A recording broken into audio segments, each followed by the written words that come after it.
A little bit about me to begin with, for those that don't know. I am an author, I'm a coach, and the architect of the NCS model. For those that don't know about the NCS model, you'll get to find out in one of our sessions in 2 weeks in detail. But in essence, it's the organisational structure that is represented best by the most successful companies and the most successful people on the planet. And that came from 22 years of research that went into the psychological hive. And that guide is available to download on the website on your screens. It is a guide, it is not a silver bullet, it is not a book, and it is not full of antidotes, or fluff to fill out pages. The idea of the psychological hive is to give some clear indicators as to what is effective in the most successful companies and the most successful people. Okay? All makes sense so far? Yep.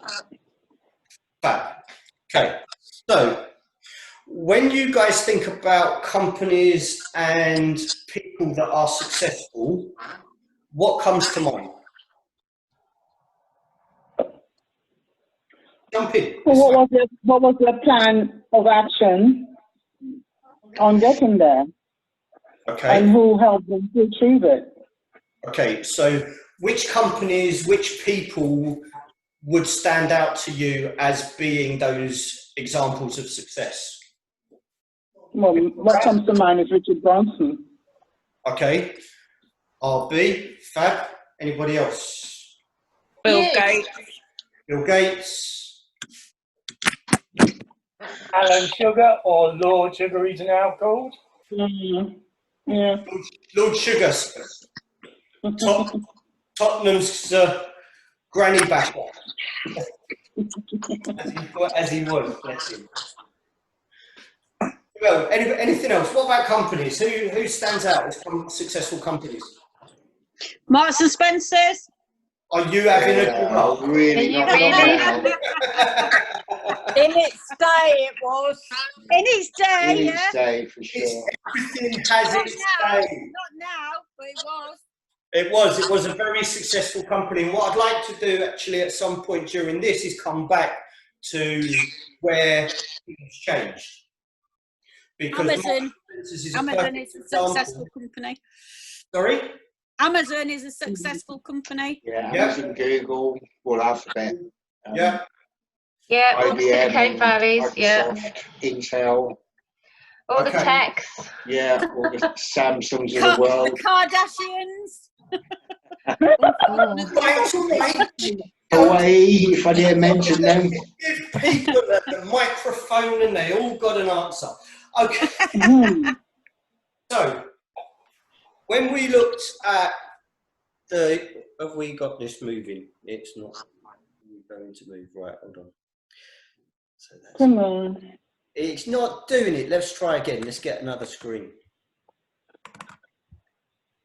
Okay, you guys seeing that? Yes. Okay. I'm not seeing a thing. Okay.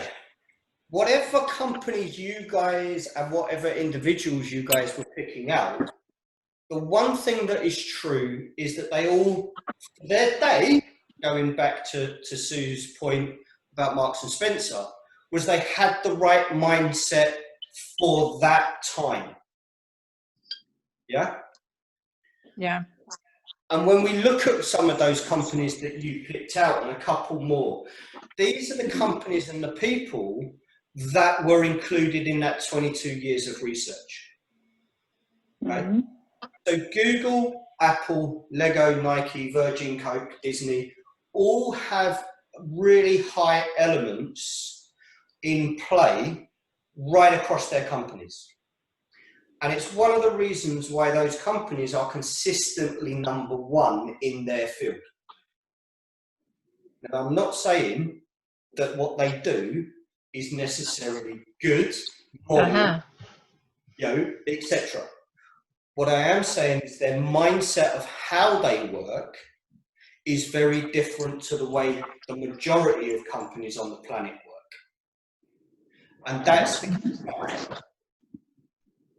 Because the three standout factors for all of these companies is their outlook and their structure is supporting the mindset.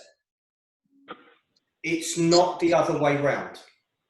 And that's a key factor to bear in mind as we go through this presentation. The mindset is there, but other things hold it in place. Because like Marks and Spencer, when they were great, they had a fabulous mindset, they had a fabulous structure, they had a fabulous outlook. But they restructured early 90s. They changed their outlook, and that automatically changed their mindset. And the outcome of that, as we all know, has been 2 decades of struggle, because they haven't been able to get back that mindset, the structure, or the outlook. So I'm really glad, Sue, that you picked up M&S. I think at some point we will just know St. Michael as the clothing brand, and we will know Marks and Spencer's food, and the rest will fall by the wayside. Yeah, I think you're right, yeah. Okay, but that's because when you look at M&S's internal systems and their psychological processes, the mindset in those two areas is very different. The outcomes are different. Yeah? Yeah. So, how does all this work? 3 different mindsets play out. And when, just pull that down. Okay, so when we look at mindset, our education system is the first real consistent mindset that we are given. And as a result, it gets into the DNA of our thinking.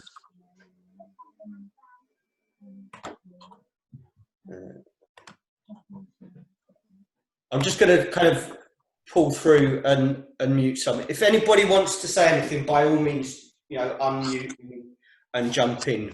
But I'm just getting feedback at this end, so I don't know if you guys are as well. So just close that. Okay, so our education system is still, as much as it is evolving, and it has been evolving the last sort of 10 years or so, but it's still based on an 1860s model.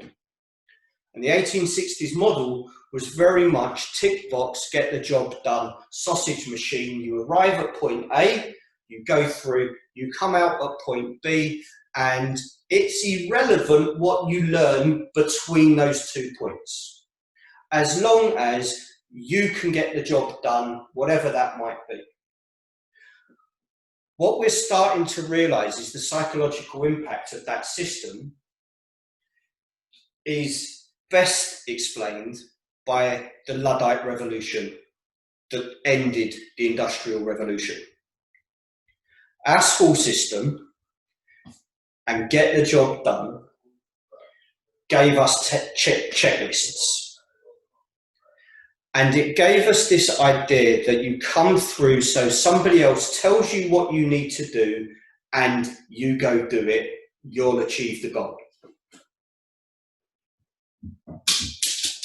That gives us a group of people, a large group, unfortunately, because that's how the way the education system has allowed, that is task-focused only. And they use lists to accomplish those tasks. Yeah? Now, as a result, when you ask somebody what their skills or their experience is, they will list them automatically. It won't even be a thought process. It's skill this, skill this, skill this, skill this. And when we look at traditional CVs, what do? We list all of our experiences. And that's because that grooming is done from such an early age. There is a problem with this. The majority of us push against it because we know there is more to this than this one model. Inside our brain, this just doesn't fit. This doesn't do everything that we need it to do. So we push against it, which is why a lot of people do not succeed through mainstream education. And when you look at the most successful people, how many of them finished full education? 0. They either get through the first or the second year of tertiary education, and then they go, do you know what? I don't need this because I've actually got a different way of looking at this. And that's vital to understand, that we are, as individuals, we are continually striving to find where we fit. And the get the job done mindset quite often leaves us wanting in ourselves. And if we don't have any support or any guidance as to what we do with that, then we tend to get stuck in that mode. And as Sue was asking just before we started, the question around how do we get somebody past this point, sometimes it's just about saying, you know why you're stuck? Because your teachers wanted you to be stuck. Because the system that you were in is designed to keep you stuck. If you want to break out of this, then you can. But are you going to carry on listening to the teachers that put you in a box that keeps you where you are now? Does that make sense, Sue? Yeah? Fab. So, pull that up a little bit so I can see more of you. Okay, fab.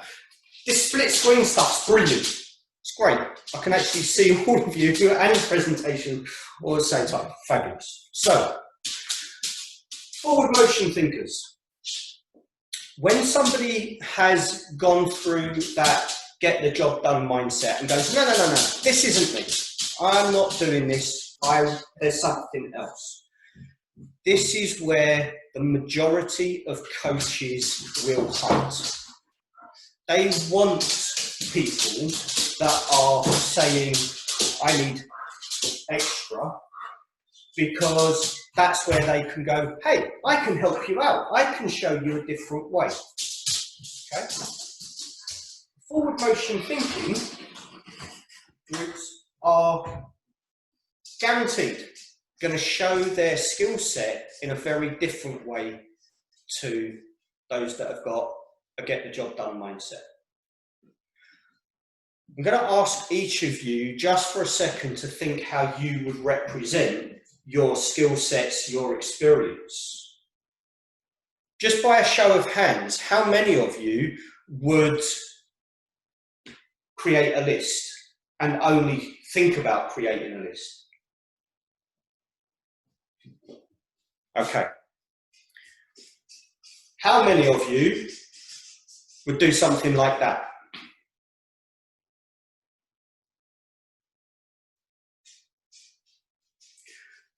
Now, forward motion mindsets, you put your skills around you. You surround yourself with all of these experiences. And a coach, invariably working with somebody that is a get the job done mindset, will coach you towards this way of thinking. So, do you see the natural wheel that's created? There's a reason why on this wheel, if you look at the inner circle, it's not perfect circle. Because the world doesn't spin in a perfect circle. The environment in which we are in is never going to spin in a perfect circle. So for us, with this mindset, there is always going to be a conflict between the perfect circle that we're trying to achieve and the environment in which we're in. Does that make sense? It's also where coaches understand that because there is this natural disconnect, they've got room to play. And that's something to bear in mind for anyone that's going out and starting a business, starting a private practice of any kind, is your coach is going to be playing on the fact that there is this difference. Okay? So, what else do we know about forward motion thinkers? They are the people that are most at risk of depression, isolation, and other conditions around mental health. Any ideas why? Jump in, anyone. Unmute yourselves, let me know. Why is it that this mindset is going to be more prone to mental health risks than other groups? So I'm wondering if it's because they're not complying with what society expects them to be like in the workplace with their skills. Can be a component factor, Helen, yeah. Because there is that difference. If you are in an environment where everything is get the job done, and you're coming along with a wheel, this doesn't fit. We need you to do this. So you're automatically going against the immediate environment. Okay. And it prevents creativity and innovation and ideas if it's just task focused, and that can be detrimental to self-esteem. Yeah, exactly. What the forward motion thinking mindset actually does is create the proverbial unicycle. And it's really hard to ride one of those things. I've tried, and I can't imagine anybody not looking like a clown when they're trying to ride this mindset. Because the world around them goes against everything that they are trying to achieve. And it's why business owners, when they start out, especially if they start out solo, find it really, really tough going. Emotionally, psychologically, it's really tough because you're having not only to break your own coded learning around how things happen, but you're having to work against an environment that isn't that way either, right? So a coach comes along. Invariably, this is the point where somebody says, okay, I need a business coach, or I need somebody to give me some guidance on where do I go with this, because I'm really struggling here. They can have a great idea, but as RB says, you can have a great idea, but it will still pave the way to hell. You have a brilliant mindset if you are breaking the model that you've been groomed into. But don't think for 1 second that coaches, business mentors, anybody in that field is not trying to groom you into a new mindset. So, what happens? We get told, in order to make this work, we need to get a network in place. That's great. We start understanding that our family is part of our network. We start looking at other kind of networking opportunities. And Ed, you know more than most around the power of good networking. But how many on day one of starting a new business has got an understanding of good networking skills? It's not there because the mindset is still developing. And what a coach will do is go, this is great. You've got your network. It's fabulous. Everything will start to work for you. Great. Your mindset is now a unicycle with stabilizers. Nothing looks like a clown more than a clown on a unicycle that's got stabilizers on it.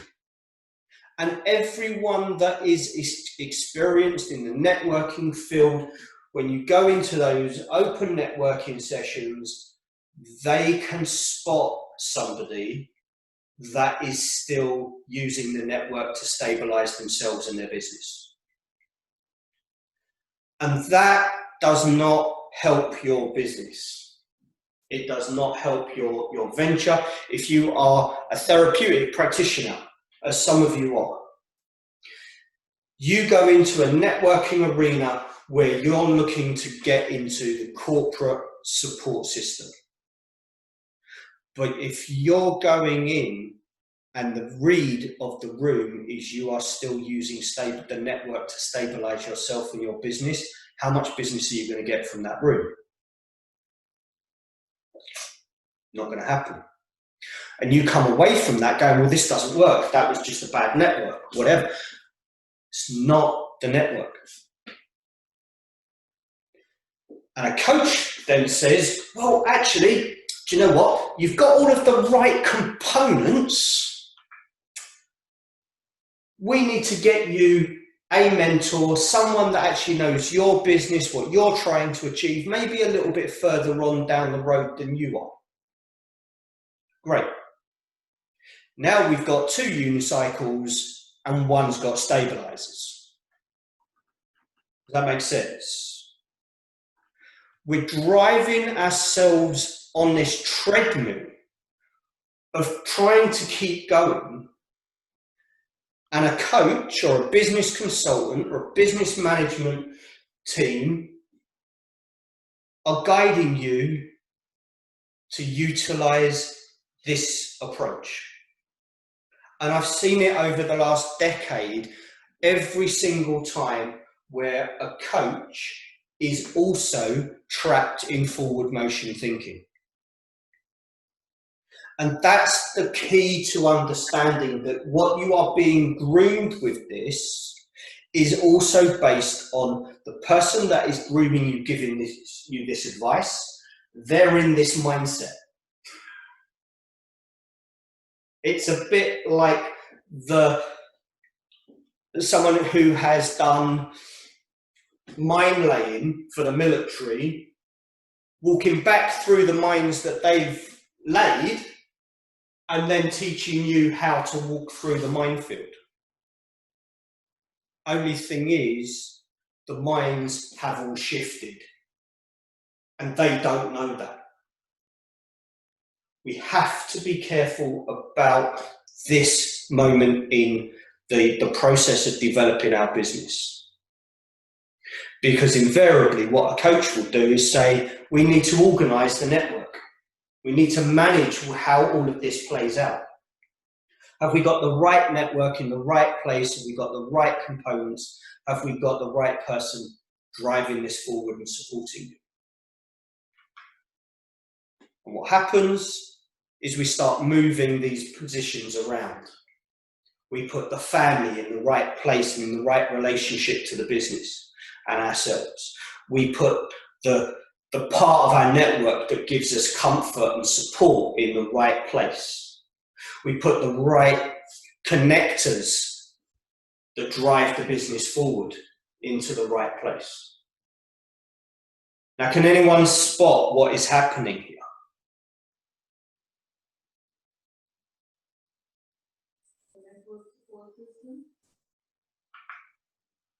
What does that look like?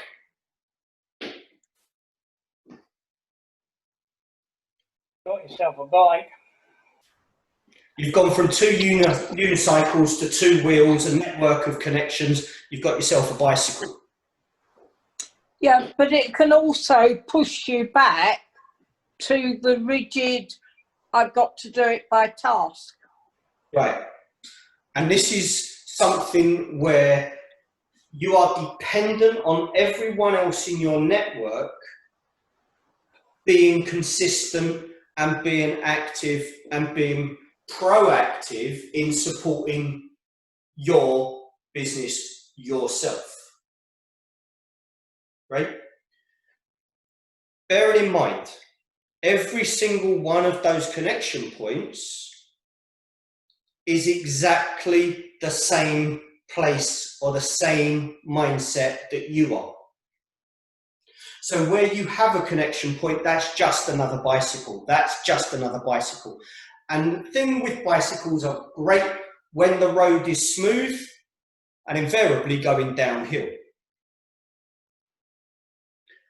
As soon as there is a bump in the road and one of those connection points fail, it automatically impacts on your business if you are dependent on this system that you will have been coached towards.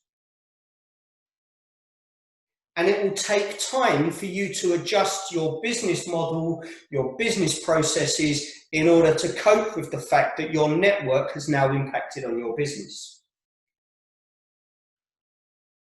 What also happens with this mindset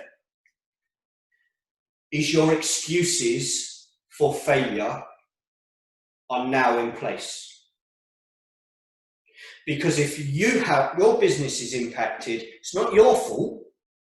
It's because their business failed. It's because their connectivity dropped. It's because they weren't doing what they used to do. And as soon as you have excuses in play, the forward motion thinker is justified in whatever goes wrong. Now, think about those companies that you were calling out earlier on. How many of them, when things get tough, do you hear excuses about other companies or other people being a factor? Yeah, big factor with Marks and Spencer's. Right. Is it a big factor for the likes of Disney? No. Is it a factor for Coca-Cola? No. Right. But even when Coca-Cola was failing, their mindset was such, they just pushed forward. They did an awful lot more than just push forward. They obliterated Pepsi within about 6 years. Well, yeah, I'll give you that. But you're right. The mindset doesn't allow for that impact from other people to impact on them. They know the world has changed, but they have the structures in place in order to accommodate and flex because of it. Yeah. Yeah? Just a question I wanted to ask. Yeah, sure. Is it so much that, how do I want to say this? That it's in place, or they realize that they had to go back to the board and make some changes in there on how they were structuring it to be able to move forward? Okay. So the majority of companies will have structures in place that allow them to identify when changes need to happen, and they have the flexibility for those changes to happen quickly. And almost, not always, and Google is a prime example where quickly isn't in the mix, but relatively seamlessly for people on the ground. And that's the key, is the successful companies are able to create the magic behind the scenes. So the illusion out front is all there. It's done, all sorted, because they've got those systems in place. And part of that's their structure. And we'll look at structure in a couple of weeks when I do another one of these sessions just on that. But for the mindset of those companies, they're not falling back on excuses. They're not going, and for Disney, for example, 1963, Walt Disney says, "I am no longer doing the voice of Mickey Mouse." Not quite like that, but you get the general idea. Disney was dependent on the voice of Mickey Mouse. So when the one person who has been doing the voice for their main character says, that's it, I can't do it anymore, did they go, okay, well, we're going to have to kind of come up with a new character? Did they kind of go, well, this is all your fault?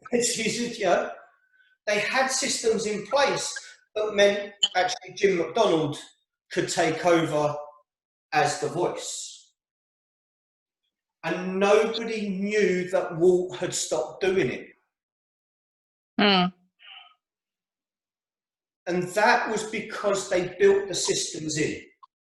It was in their DNA. Mindset of, we can't do this continually. So, we have to let things happen and respond rather than react to them. Yeah. Okay. So in order to make sure that you have that system in place, are we saying that we want to steer away from being a forward motion thinker? No. It's about understanding what the mindset is and how the mindset works and what the risks are of the mindset. Okay? I'm not saying that this mindset is better or worse than any of the others, because it has its place. It has its strengths. It's about knowing what the weaknesses are, so that as we develop businesses, as we develop interactions and networks, we can ask the right questions of those networks. For example, Teresa, I know you're one of my favourite coaches stateside. You know this. I love the way you work, right?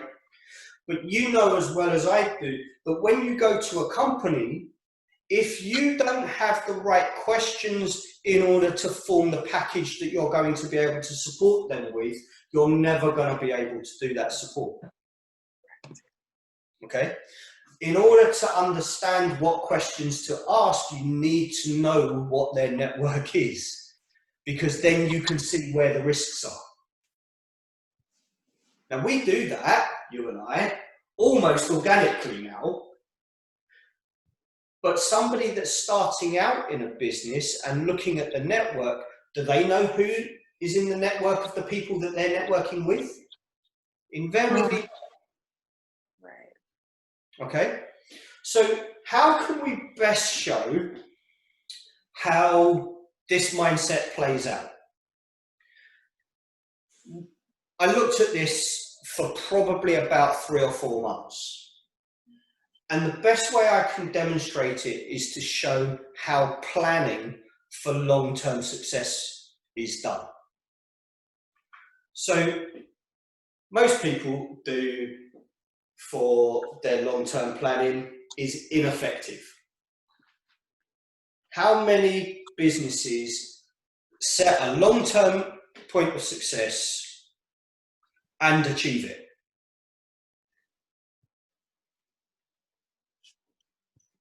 Not many. The CPI a few years ago looked at companies that publicly state their long-term success and how many of them hit. It was under 5% that consistently achieve their long-term successes. A lot of them get part way and they almost hit a glass ceiling. For smaller businesses, it's almost 1%, because the vast majority of small businesses don't make it past years 1, 3, or 5. So their long-term success doesn't ever materialize.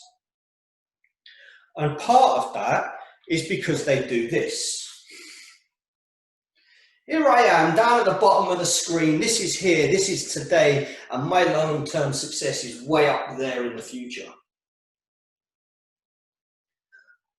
And a business coach who's working with a forward motion thinker says, well, in order to get there, you're going to need to make sure you've got your coping skills and your resilience in place. Have we got that? Great. Have we got the skills that we need for the learning in place to achieve that success? No? Well, that's the next stepping stone. So let's get on to that one. Okay. Have we got the engagement? Do we have the right team in place? Do we have the right people around us? Do we have the right suppliers, etc., etc.? Yes? Okay, great. Let's move forward. Boom, we're getting closer. But you've probably spent 6 months getting to that point. And most coaches, unfortunately, and the US is probably just as bad as the UK with this, is it's stepping stones. We do this one, then we do this one, then we do this one. So we've got this idea of forward motion again coming into play. We're moving closer to that target. It's great. Have we got the skills experience in place for this? No, let's get that in. Let's do this, let's do this, let's do this. So you get the general idea of why, when somebody gets to the end of that checklist, and I'll come back to that word in a second, they still have to jump to reach the point of success. And invariably, the point of success has now moved, because the world around it, when you set it in place, is not the same as when you arrive at this point. And invariably, we fall down a black hole. And when businesses do this because this is the only path that they know, because they've actually fallen back on the mindset of getting the job done. And the coach that has been working with them is exactly the same place.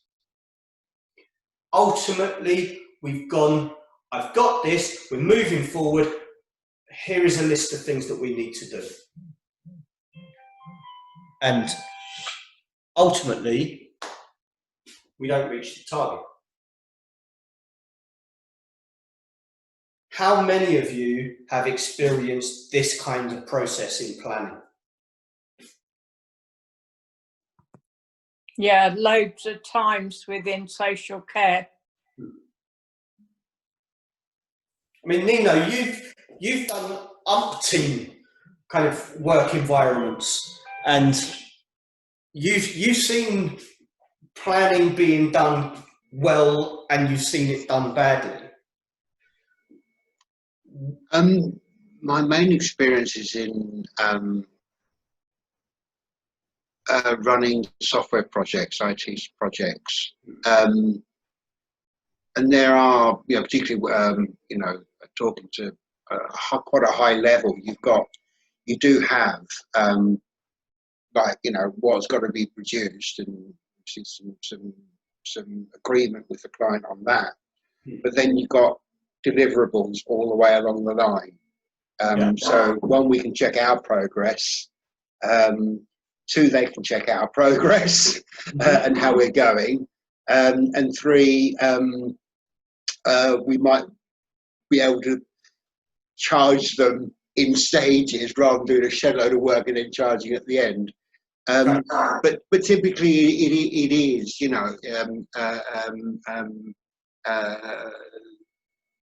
have a small team working on the architecture of the software, and as you go on, you'll start to break a big project down into smaller projects. And it very much is stepwise, and hopefully you'll end up. But in every, it's just saying, the objectives often change.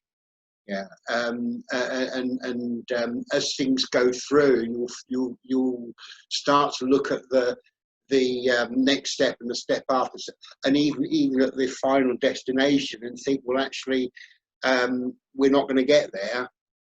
That's wrong. There's a better way of doing it. With a bit more. the actual process is dynamic. Once you start moving towards along the steps, it can be fairly dynamic. Yeah. Yeah. And this is where getting to that last point, that interaction development, we're one step away, but there isn't the stepping stone there. We have to jump. And if the goal has moved because the situation around what we actually set out to do hasn't moved with it and the process hasn't flexed, the goal becomes irrelevant. And this is something that BlackBerry discovered when they took nearly 18 months to discover that the world of smartphones had taken over and they weren't watching. You know, we have to be flexible. But invariably, this is probably the best way of demonstrating Teresa's point. Are we saying this mindset is wrong? Short answer is no, because what we are looking at is a system that can be used that enhances the get the job done mindset. So invariably we have people that are forward motion thinkers, those middle managers and above, but below really successful, working with people that are get the job done mindset.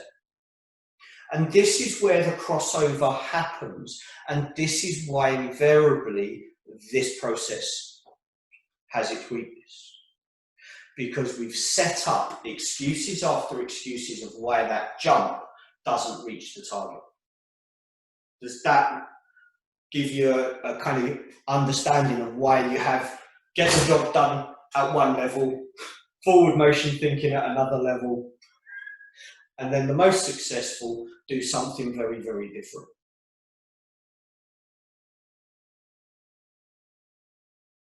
Thumbs up, give me a wave, let me know you're there. Okay, so Hive thinkers. What are Hive thinkers? Hive thinkers. Go on, sorry. Somebody wanted to say something. A&A is a Hive thinker. Yeah, very much so.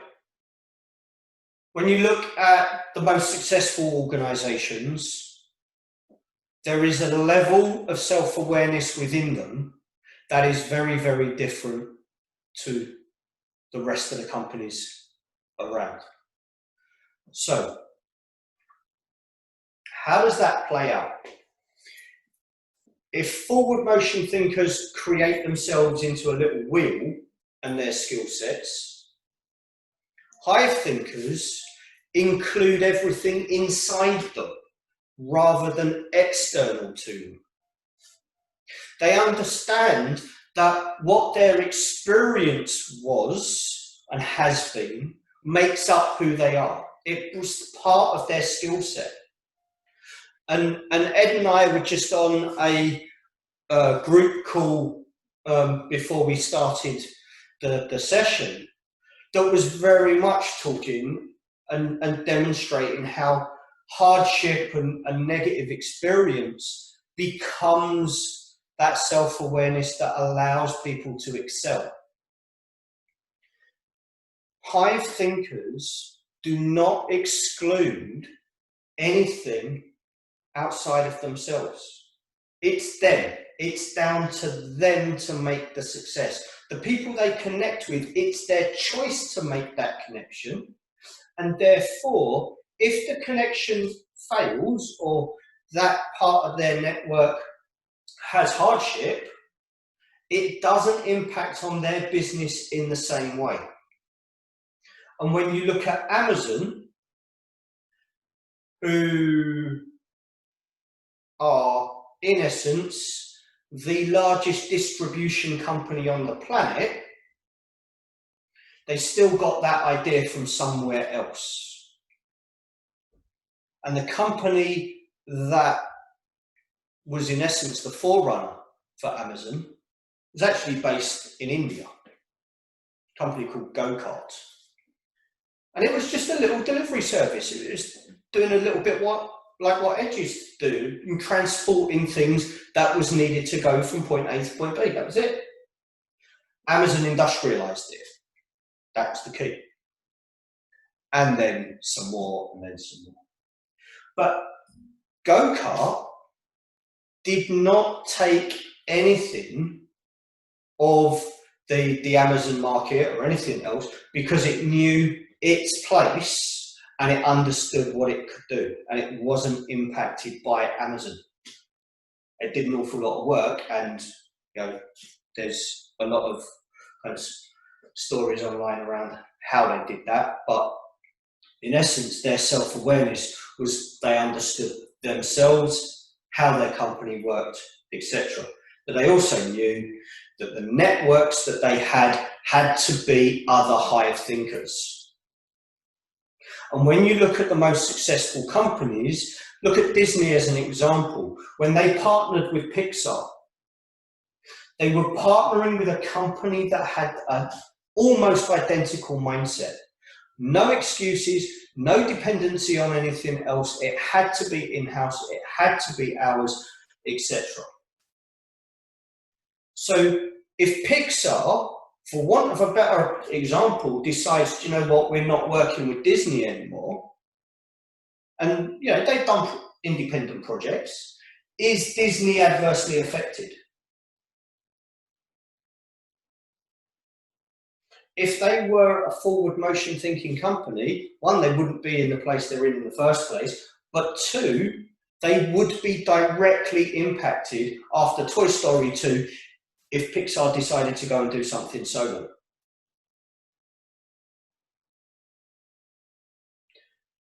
The most successful people attract the most successful people, because mindsets attract mindsets.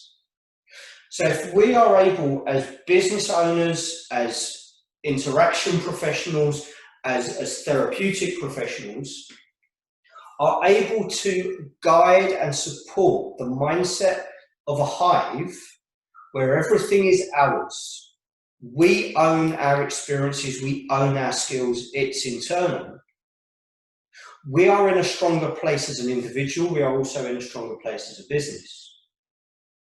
Because we cut out the excuses. We make choices as individuals, we make choices as businesses who we connect to. If we are going to give another company the power to impact on us, that is our choice. A Hive thinker does that differently to a forward motion thinker. So how does planning happen? And I'm going to use exactly the same example that I used for forward motion thinkers. The most successful people do not put their long-term success out into the future. They bring it right to the center, right here, right now. This is our point of focus. This is what we need to achieve as a company. And the best example that I have from Disney on this was the project for Dumbo. A cartoon movie that took ages for Walt to get off the ground. But he made it the point of focus for the company, and everything that the company did every day had to touch that point of focus. It wasn't about let's do this so tomorrow we can do that and the day after we can do that. It has to be now. And by doing it that way, what he created was this sense within his team that we are achieving now. This isn't about what we can achieve, it's what we are achieving. And that changes the outlook of the organization. And when we do that with clients, as a coach, whether we do it with network connections, what can we do here and now? What can we achieve? What is tangible? Automatically, the progress gets faster, but it also gets stronger. And that's the key for why the most successful companies have a different mindset. Because they understand it's about what they know inside, not what they're dependent on from outside. So that is that. I'm seeing a lot of faces now that I couldn't see here. So I hope that kind of gives a bit more of an understanding of why the mindset as a point of focus in the work that you guys do becomes a little bit more important. So, open to you. Questions, comments, thoughts? David, just a comment. As you know, I network through LinkedIn as well. Mm-hmm. And some people build a LinkedIn network by just bashing at, just capture LinkedIn contacts like you would capture a bag of marbles. Yeah. But that doesn't get you anywhere. Yeah, it's called shotgun networking. Yes, I don't. I do targeted networking. Yeah. Because, as we've discussed before, you know, I get to know somebody first. They get to know me, they get to like me, then they get to trust me. And that's the thing, is you have that mindset already, that it's not about what they can do for your that self-awareness about, I know what I can bring to the table. Yes. I know what I need from the other side of the table. So I go out and I look, you know, there's no point in going to a butcher's if you're looking for bread. You know what you need because the mindset is already in place. And the skill sets that you may need in your network to support your Hive growth is what you go out and look for. And bear in mind, the Hive is the most successful organizational structure on the planet. It's been around since the dawn of time. It's been around longer than we have, and it will be around long after we've gone. Yeah. Because the other thing I'm going to interject as well, you know, we had the meeting earlier. I watch people I've talked to and, you know, suggested that they come along to our other meeting and at Love Entrepreneurs, and I watch their facial reactions to know whether it's resonating with them or it isn't. Yeah. And you need that resonation to make it. I haven't got my teeth in. I took them out this morning. It's all right, Ed. I took mine out just to like help out. It's all right. But as I'm an SME, I'm a small to medium enterprise, and it's the way people think. I'm reading a blog at the moment, or I'm invited to join a group chat about how people approach other people on LinkedIn and how they introduce themselves. Why should the person on LinkedIn actually go, yes? I, to be perfectly honest, will use a very simple form of introduction, or I won't do the LinkedIn connection until I've met them and then suggest, I think it'd be a good idea, which is, do you think, but actually what I tell people is, do you think, as I do, that it would be a good idea to be linked in together? And you get a much more open and interesting response. Yeah. And that's the thing, is, the psychological Hive was designed to show how the most successful businesses and the most successful people operate. What is it that they have that the rest of us struggle to achieve? Now, I found the 21 elements. Now, I'm not saying they're the only 21 elements, but they're the 21 that I discovered in that research. And the overlying fact that those companies that have that are working in a way that is more in tune with the therapeutic principles than they are with business principles. And when I say therapeutic principles, they come down to ultimately three factors. There is a degree of congruence in the way they interact. There is empathy in the way they work with their staff and their teams and their suppliers and their customers. But ultimately, with the world around them, there is an unconditional positive regard for what they can bring to that environment. Coca-Cola is an example. Year 1 sold 0. Year 2 sold 17 bottles of their liquid. Then World War II happened. And they sold over 40,000 bottles of Coke. Because they knew in the world in which the entire planet had moved into, that they could give those troops that were being moved overseas, and as much as America says, no, we didn't do anything before Pearl Harbor, yeah, deployment records show there was an awful lot of troop movements outside of the States in 1939 and 1940. And Coke was the drink of the forces. They knew unconditional, positive regard for the world in which they were operating. If they could get their drink to the troops that were going overseas, they had a taste of home. They didn't sit on the fence of, oh, this is dangerous. Oh, do we really want to work with the military? No. We want to sell bottles of Coke.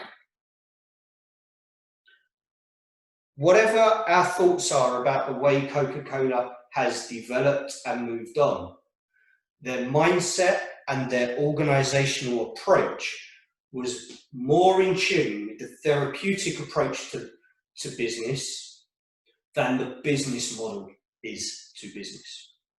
And that is the same for Coca-Cola today as it is for Amazon, for Google, even for Nike. And that's why these companies stand out as consistently successful.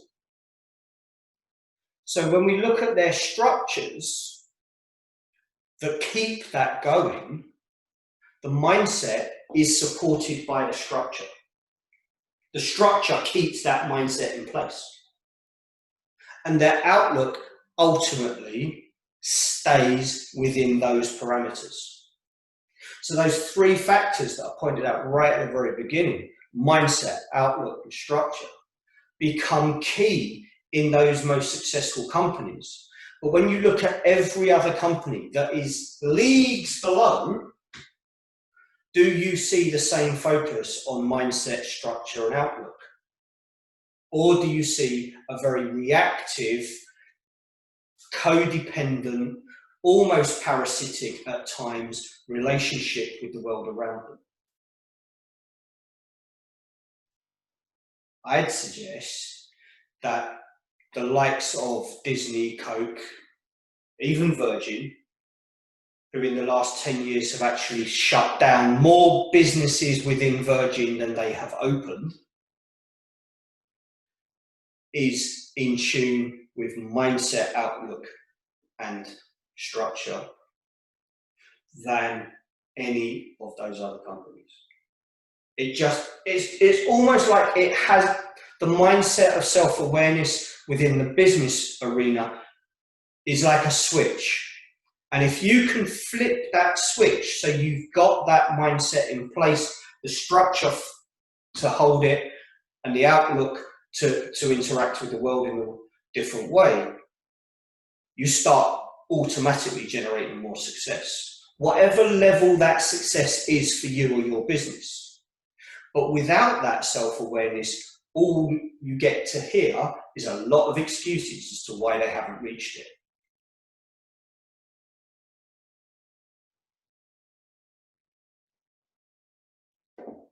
Any other questions? Any other thoughts? Have I just kind of giving you mind melt.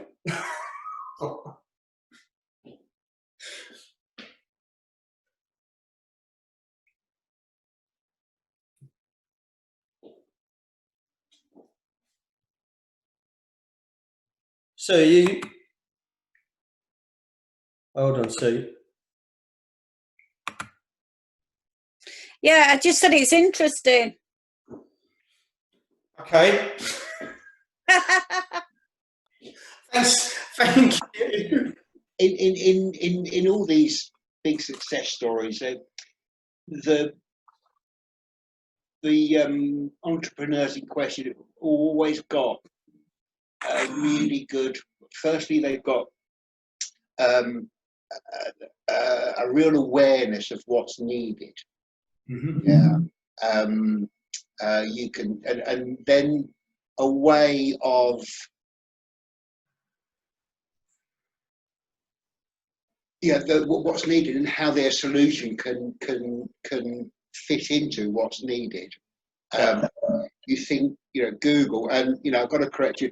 They were both PhD students at Stanford, so they were fairly well qualified. The Google start off dudes, but that aside, they knew their algorithm, kicked bottom, and they knew that all they needed to do is put it out there because it was just so good. They had that confidence in their product that was so good that people will switch over from Yahoo, which is the only other. It's like a quantum leap of technology. It's just so. Even then, it was just so sophisticated. Yeah, and the thing Apple, to be honest, Apple hasn't actually invented much. What they're good at doing is taking technology, packaging it in a way that is appealing to non-nerds like myself. I don't think you'd go for Apple personally. I don't think it's value for money. But packaging that idea, getting the technology that's already out there, and putting it in a way that is appealing to people. And with Google, that self-confidence, that self-awareness that actually said, who do we need in our network?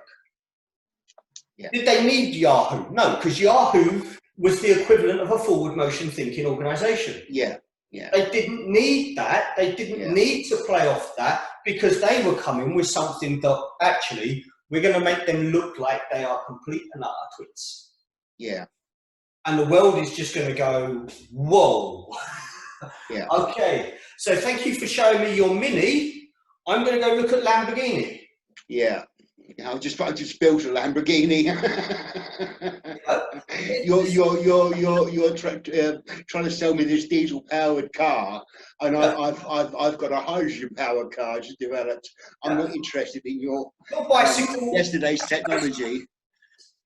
And that is literally the difference. When we look at the difference between the most successful companies and those that aren't. One is the equivalent of a stealth fighter, and one is a biplane.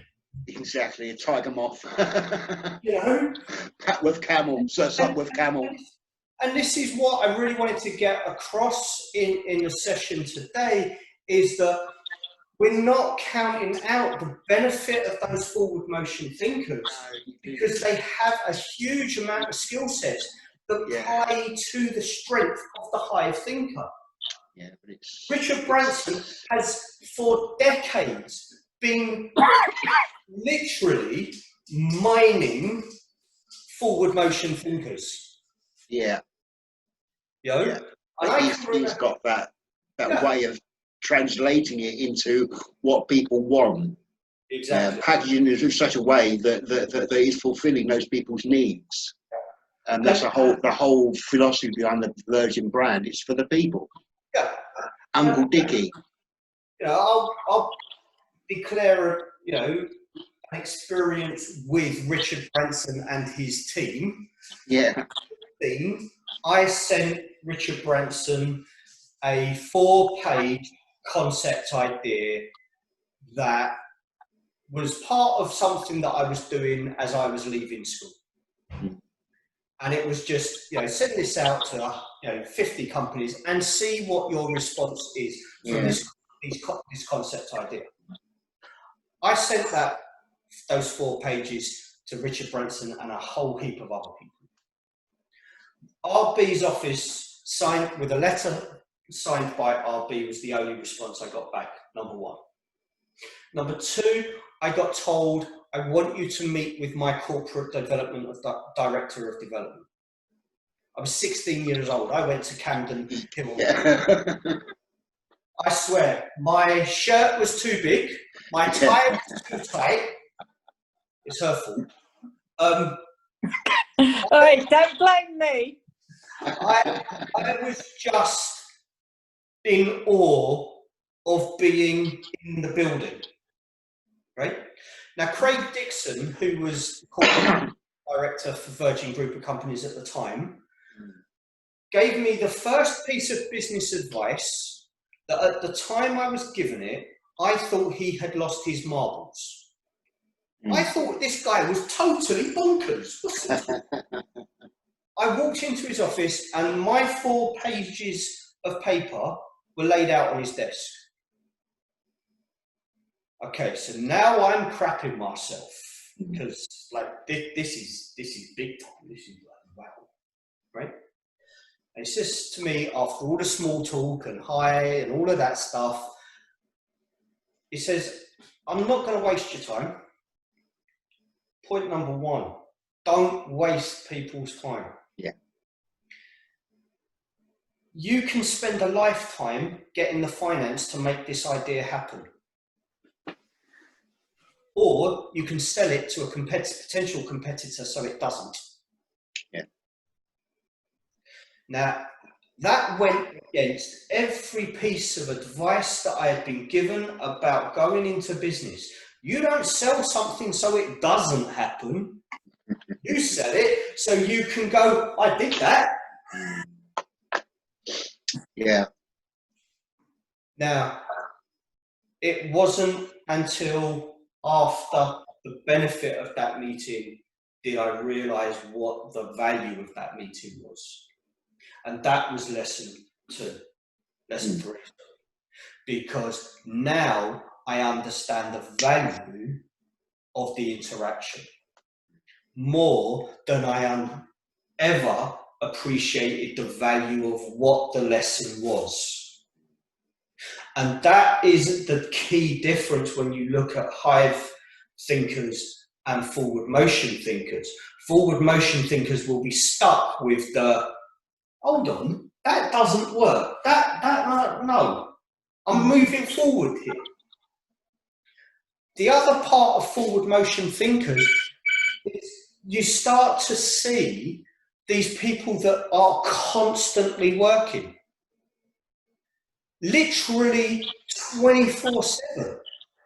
Okay, I count myself out of that because I only need 4 hours sleep a day. But the majority of us aren't like that. They get caught up on riding that bicycle and they've got to keep going. Because if you ride a bicycle, you stop pedaling, at some point that bike's going to fall over. Yeah.